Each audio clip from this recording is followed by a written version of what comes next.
Bonjour, voici les titres de l'édition des régions.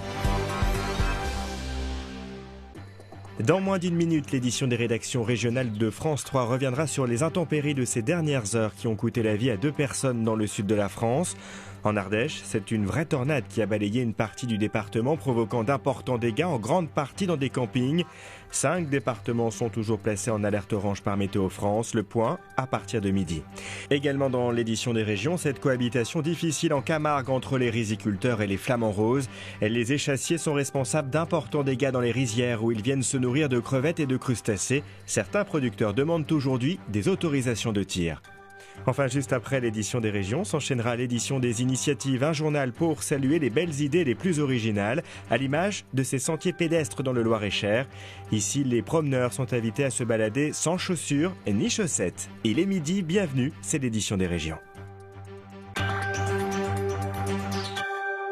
Alerte aux fortes précipitations, 5 départements de l'Est de la France sont toujours placés en vigilance orange pluie inondation. Des intempéries qui ont coûté la vie à 2 personnes. Hier, une mini-tornade a touché plusieurs campings dans le sud de l'Ardèche et dans le Gard. Un homme de 42 ans et une femme de 46 ans ont été tués par des chutes d'arbres. Un coup de vent incroyable qui a couché les arbres, les poteaux électriques, renversé les caravanes et les tentes. Ce touriste néerlandais n'en revient toujours pas. Quand l'arbre s'est abattu sur la caravane, son épouse était sous le haut vent. Elle est saine et sauve. C'est un miracle. Oui. Nous n'avons pas peur encore. Nous sommes très heureux. C'est bon maintenant. Oui. L'orage n'a duré qu'une quinzaine de minutes, mais cela suffit pour anéantir ces 3 campings de Saint-Just-d'Ardèche. Une centaine de caravanes, de tentes et de mobil-homes ont été endommagés. Sur un rayon de 4 km, les arbres ont été couchés, voire déracinés. Les vacanciers présents à ce moment-là parlent d'apocalypse. J'ai entendu 2 gros booms, c'était vraiment impressionnant, ça a fait peur. Et puis après la pluie, il y a eu du vent, beaucoup de vent. C'était très impressionnant. Tout tourbillonnait, l'eau, tout ce qui tombait, c'était... Le bruit, surtout le bruit. Oui. Quelques heures après le passage de la tornade, des campeurs semblaient encore très choqués. Vous savez où vous allez là ? On suit le convoi, on ne sait pas, on est perdu là, on a tout perdu. Dans ce camping, un touriste de 42 ans, originaire de Nîmes, est mort écrasé par la chute d'un arbre. 2 autres personnes ont été grièvement blessées. Elles ont été hospitalisées à Montélimar et Bagnols-sur-Cèze. L'émotion est vive à Sarcelles au lendemain de la manifestation pro-palestinienne qui s'est terminée par des violences urbaines, des voitures brûlées, des commerces pillés. Une épicerie cachère a été également incendiée. Des synagogues ont été prises pour cible. Des actes jugés antisémites par le ministre de l'Intérieur qui s'est ce matin rendu sur place. Rien ne peut justifier l'antisémitisme, rien ne peut justifier cette forme de violence. Et cela sera combattu et puni. 18 personnes ont été interpellées hier, 11 étaient toujours en garde à vue ce matin. Comme la manifestation parisienne de Barbès qui a dégénéré samedi, ce rassemblement avait été interdit par les autorités. D'autres manifestations sont prévues à Paris mercredi et samedi. Elles n'ont pour l'instant pas fait l'objet d'interdiction. Les agriculteurs n'ont pas le moral. D'après un sondage IFOP réalisé en juin, 40% des exploitants agricoles voient l'avenir d'un mauvais œil. Un quart d'entre eux estiment que leur situation économique est mauvaise. Les plus pessimistes se retrouvent dans les cultures céréalières et les élevages. Olivier Thibault a 41 ans. Il gère avec son frère l'exploitation familiale. Avec ses 70 vaches laitières, il produit des centaines de milliers de litres de lait par an. Toujours plus de productivité et une pression de plus en plus lourde. On a l'impression de ne pas être récompensé dans sa juste valeur, à la fois en termes de prix, de reconnaissance du public, de ce que veut le consommateur. Et nous, on essaie de faire les efforts, mais des moments, on a l'impression qu'on nous demande beaucoup d'efforts et que ça ne sera jamais assez, quoi.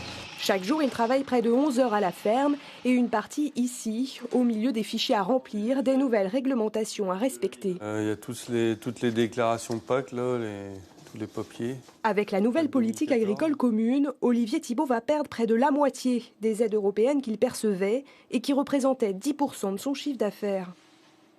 Pour ceux qui ont envie justement d'entreprendre, d'investir et de faire de l'élevage, il n'y a pas d'aide qui est mise parce qu'on est sur des modèles trop intensifs par rapport à la région Picardie sur les aides qu'elle peut mettre à disposition. Pas assez bio pour les pouvoirs publics, pourtant cet éleveur continue d'investir. Il y a 2 ans, il a acheté ce robot de traite, 160 000 € de frais. Mais dans la région, ils sont de moins en moins à y croire. Moi j'ai plein d'éleveurs voisins qui ont arrêté et qui ont simplifié leur système, quoi. Olivier Thibault, lui, souhaite agrandir son exploitation et doubler son élevage d'ici 15 ans. Comme la viande, le tabac va bénéficier d'un système de traçabilité pour lutter contre la contrebande. Le texte fait actuellement débat au Parlement. Il divise également les professionnels du tabac. On écoute les réactions des buralistes frontaliers de l'Espagne. Au classement des prix du tabac les plus chers d'Europe, la France est sur le podium, en 3e position. Face à ces tarifs élevés, les fumeurs sont de plus en plus tentés par le marché de la contrebande. Dans l'Hexagone, une cigarette sur 4 n'est pas achetée dans un bureau de tabac. Je comprends, oui, effectivement, pour des raisons de budget, que certaines personnes soient tentées par le marché parallèle, parce que c'est quand même, si vous avez des cigarettes 2 fois moins chères, il est bien évident que vous allez dans certains endroits toulousains où vous pouvez trouver des cigarettes. Surtout quand on est un gros fumeur, qu'on fume un paquet de cigarettes par jour, à un moment donné, il faut faire des choix, quoi. Donc si on peut gagner des euros, on le fait. Pour éradiquer le commerce illicite de tabac, la France souhaite créer d'ici 5 ans une filière de marquage de chaque paquet avec un code unique et indélébile. Un projet soutenu par la Confédération des buralistes. Ça faciliterait le travail des douaniers quand ils font des contrôles aux frontières. Et puis je dis surtout après des cambriolages qui malheureusement aujourd'hui, il y en a de plus en plus, vu ce produit qui en France est le plus cher d'Europe. Mais reste à savoir qui sera chargé de mettre en place ce système de traçabilité. Une entreprise indépendante ou bien les cigarettiers eux-mêmes. Le débat va agiter l'Assemblée dans les jours à venir. Mais ce qui inquiète ce buraliste toulousain, c'est le coût que représente le marquage. À chaque fois qu'ils font quelque chose sur le tabac, forcément, c'est soit nous, soit le client qui paye. Donc, généralement, ça se retrouve sur le prix du paquet. On va payer le paquet un peu plus cher, c'est tout. Donc perdre encore des gens potentiels pour nous, quoi. Plusieurs entreprises sont déjà sur les rangs pour décrocher ce marché de la traçabilité, estimé à plus de 80 millions d'euros. Première battue au loup dans la vallée de la Royale, la préfecture des Alpes-Maritimes a autorisé pendant un mois des tirs de prélèvement de loups dans cette région où 26 brebis ont été tuées il y a une semaine. La battue est encadrée par l'Office national de la chasse et de la faune sauvage. L'opération s'est terminée par un échec. Aucun prédateur n'a été aperçu. On est conscient des limites des tirs de prélèvement actuellement. Nous, c'est pour ça qu'on opte plutôt pour la chasse lors des battues ordinaires de grand gibier, c'est-à-dire à l'ouverture de la saison de chasse. Autre cohabitation difficile, celle des flamants roses avec les riziculteurs de la Camargue. Les échassiers provoquent d'importants dégâts dans les rizières. Certains producteurs n'hésitent pas à demander, comme pour le loup, des autorisations de tir. En ce mois de juillet, les flamants roses ont quitté les rizières pour les étangs de Camargue. Mais avant de laisser les champs aux ibis, aux hérons et aux avocettes, ils ont imprimé dans le riz la trace amère de leur passage printanier. Ils se posent pour chercher les crevettes, les petits mollusques. Ils se posent en nombre des vols assez importants et avec leur bec, avec les pattes, ils piétinent et avec le bec, ils fouillent dans la terre. Donc ça fait qu'ils enterrent tous les grains de riz qui sont posés à la surface du sol. Et celui-ci ne peut pas pousser. 200 hectares, soit 10% de la surface totale des rizières camarguaises, sont ainsi écrasés chaque année. Et le phénomène prend de l'ampleur depuis une décennie. Car le flamant rose est une espèce protégée. Au parc régional de Camargue, on reconnaît que l'oiseau n'est plus en danger d'extinction. Mais l'on s'émeut de certaines prises de position extrêmes et marginales, réclamant des tirs de prélèvement. Aujourd'hui, ce n'est pas le nombre de flamands qui fait les dégâts. On l'a prouvé, on a des statistiques. Il y a des années où on a eu moitié moins de flamands en Camargue et on a eu beaucoup de dégâts. Et des années où on a eu beaucoup de flamands en Camargue, on n'a pas eu de dégâts. Nous, on pencherait plus le parc pour trouver un fonds ou d'indemnisation ou un fonds de compensation. La concertation a commencé. Objectif, pacifier la cohabitation entre ces deux emblèmes de la Camargue. C'est l'un des plus importants festivals de musique en France. Les Vieilles Charrues à Carhaix en Bretagne ont refermé leurs portes hier soir sur une note positive. Cette année, près de 25 000 spectateurs ont répondu présents. Parmi les nombreux concerts qui ont affiché complet, celui de Julien Doré. Le dandy crooner a envoûté le public des Vieilles Charrues, tout comme les Chaka Ponk, des artistes avec lesquels les relations avec la presse sont parfois bien compliquées. Interviews, photos, vidéos, tout doit se négocier. Les contraintes imposées aux médias pour filmer ou photographier sont affichées chaque matin et les groupes rivalisent parfois d'imagination. J'ai vu sur des concerts, par exemple, en rentrant dans la fosse, me dire bon, à la sortie de la fosse, tu me donnes ta disquette, je veux voir les photos. Non, on n'a pas à soumettre les photos. C'était tout simplement en fait pour un groupe qui était présent cette année qui s'appelle Indochine, qui ne voulait pas qu'on voit son double menton. Avant, il y avait un artiste, un manager et une maison de disques. Maintenant, au sein de tout ça, il y a des conseillers en com, des conseillers en image, des responsables du stylisme. Bientôt, c'est le coiffeur qui va choisir les photos. Les groupes veulent maîtriser leur image et aussi essayer de rentabiliser au maximum leur passage en festival. Tout se monnaie. Par exemple, le simple fait de passer sur écran géant peut se négocier plusieurs dizaines de milliers d'euros, alors qu'il en va simplement du confort du festivalier. Sur l'aspect vidéo, audiovisuel, souvent les artistes essayent de faire des DVD pour leur tournée ou des DVD spécifiques, donc ils verrouillent tout ce qui est captation sur les événements. Un malentendu entre presse et médias, pour un festival de musique, c'est incomplet. Dinan a ce week-end renoué avec son passé moyenâgeux. La ville médiévale organisait sa traditionnelle fête des remparts. Une manifestation avec costumes d'époque et animation. Chevaliers, troubadours et gendarmes étaient dans les rues de la ville. Jour de fête sur le parvis, ces musiciens célèbrent peut-être la victoire du chevalier Bertrand du Guesclin contre les Anglais et les Bretons lors de la guerre de succession du duché de Bretagne. Nous sommes en 1357, la ville est victorieuse. Dinan, la médiévale, se souvient et les habitants jouent le jeu en costume. J'ai été dans un magasin de couture, j'ai choisi dans les patrons qu'il y avait, j'ai trouvé celui-là sympa et voilà.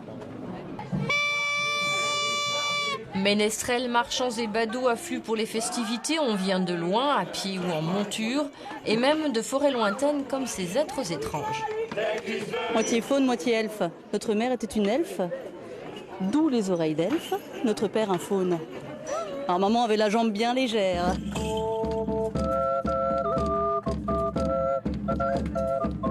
Une ambiance étonnante pour cette touriste belge. Qu'est-ce qui vous a donné envie de visiter la ville ? Eh bien, dans le guide du routard, c'est 3 étoiles. Donc le côté très médiéval, très ancien. Et dans la vieille ville intramuros, devant les maisons à colombage, le commerce va bon train comme pour ce vendeur d'arbalètes. Un jouet médiéval idéal pour s'improviser chevalier de Dinan. Il y a le contexte historique, l'histoire des chevaliers, notamment ici, puisqu'on est à Dinan, que c'est le pays de Du Guesclin, la fameuse histoire de Du Guesclin qui à 16 ans fit son premier tournoi en défaisant 16 adversaires masqués. Ce sont des choses impressionnantes, donc voilà. Et les adversaires, ils sont tous là au pied des remparts de la ville pour un tournoi sans merci. Du Guesclin fait mordre la poussière à l'anglais Thomas de Canterbury. Dinan a trouvé son sauveur. Ouida, ouida. Tout de suite, votre édition des initiatives.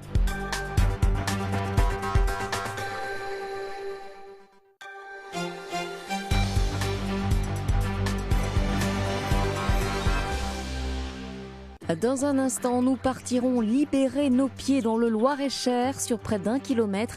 Un sentier pieds nus vous invite à éveiller votre voûte plantaire et vos orteils à de nouvelles sensations. Nous découvrirons également dans le Var un nouveau type de ponton flottant qui devrait mettre un peu d'ordre dans l'amarrage des bateaux. Mais tout d'abord, intéressons-nous à cette opération inédite en France, baptisée Un motard, un par un. Cette initiative vise à accompagner les nouveaux titulaires du permis moto par des gendarmes. Reportage en Haute-Savoie. Il faut utiliser le frein arrière à basse vitesse, comme ça vous êtes à l'aise. D'accord ? Après quelques rappels théoriques, place à la pratique. Le binôme Ossine-Jessica entre en action. Il faut te caler avant d'entamer le virage. Allez, vas-y. La jeune femme est titulaire du permis depuis 2 ans, mais elle l'avoue volontiers, sa maîtrise de la machine n'est pas toujours au top. Alors elle s'est portée volontaire pour un parrainage. 4 rendez-vous répartis sur 18 mois. La formation est assurée par un motard de la gendarmerie qui lui fait bénéficier de son expérience et de ses conseils. Lorsqu'on est en fonction sur notre moto bleue ou avec nos motos perso, c'est toujours de la concentration. Toujours. Une moto, ça se pilote. Et c'est vrai que le relâchement n'est pas trop possible. C'est ce que vous leur expliquez? Tout à fait. Magnifique! Ça passe. J'ai eu un accident de moto le 15 avril dernier. C'est l'accident qui peut arriver à tout le monde puisque c'était au démarrage d'un feu et c'est un camion qui a grillé un feu rouge. Donc ça, qu'on soit en scooter, qu'on soit en vélo, qu'on soit piéton, qu'on soit en moto, on peut tous y avoir droit. Et ce qui m'a sauvé la vie, c'est justement les journées de trajectoire qui sont pratiquées avec les gendarmes tous les ans, où on m'a appris des petits trucs et astuces qui m'ont permis ce jour-là de minimiser l'accident, puisqu'un frontal avec un camion, c'est quand même pas rien. Parmi les 20 personnes décédées sur les routes de Haute-Savoie depuis le début de l'année, 8 étaient des motards. Un nombre de victimes qui progresse de façon préoccupante. Pour inverser la tendance, les pouvoirs publics misent donc sur la prévention. Mais les contrôles seront également renforcés.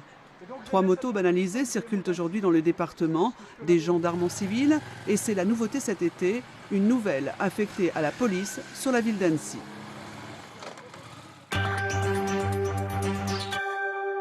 Vous désirez louer un bateau, un moteur ou un voilier pour un jour ou une semaine, avec ou sans permis.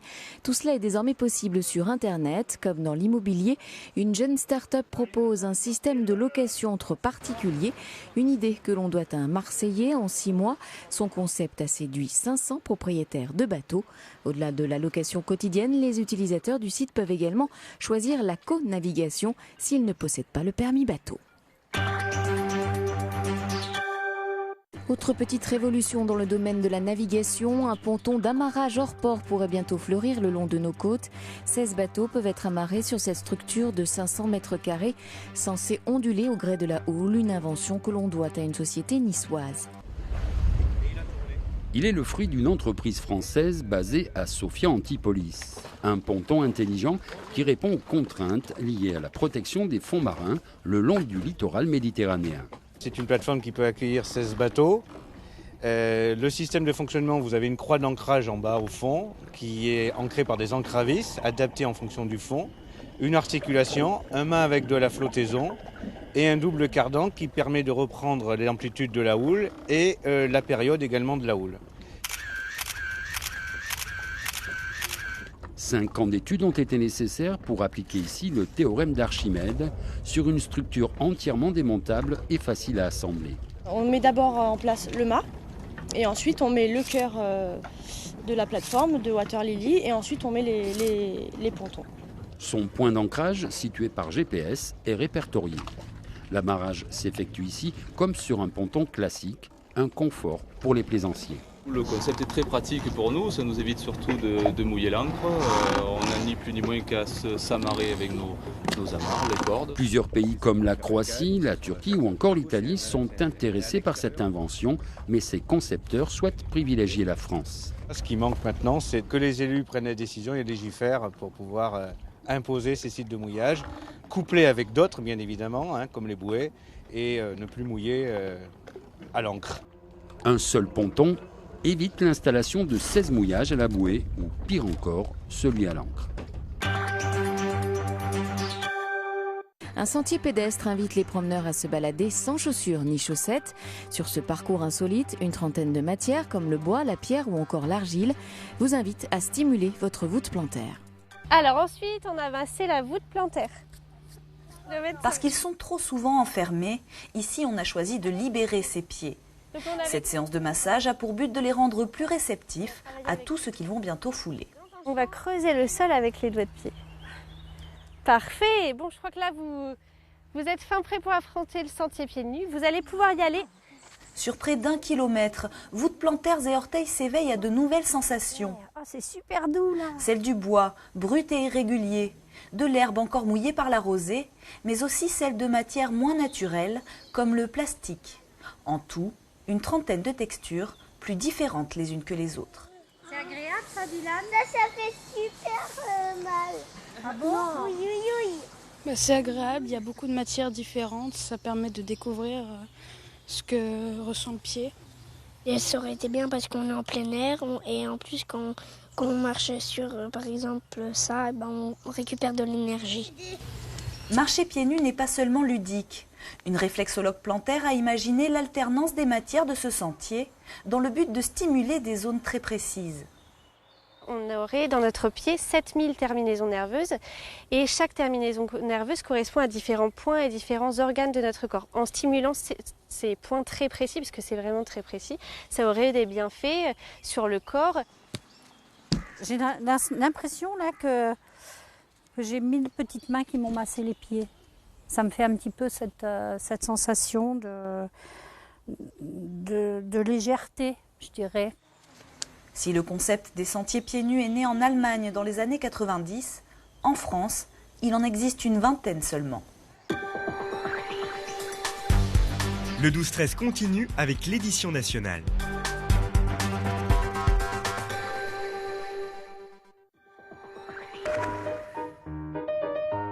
Imaginez Amélie Poulain avec le visage de Danny Boone. Je ne sais pas ce que tu manigances, mais soit tu t'en vas et tu te débrouilles tout seul, soit tu restes et tu nous demandes de l'aide.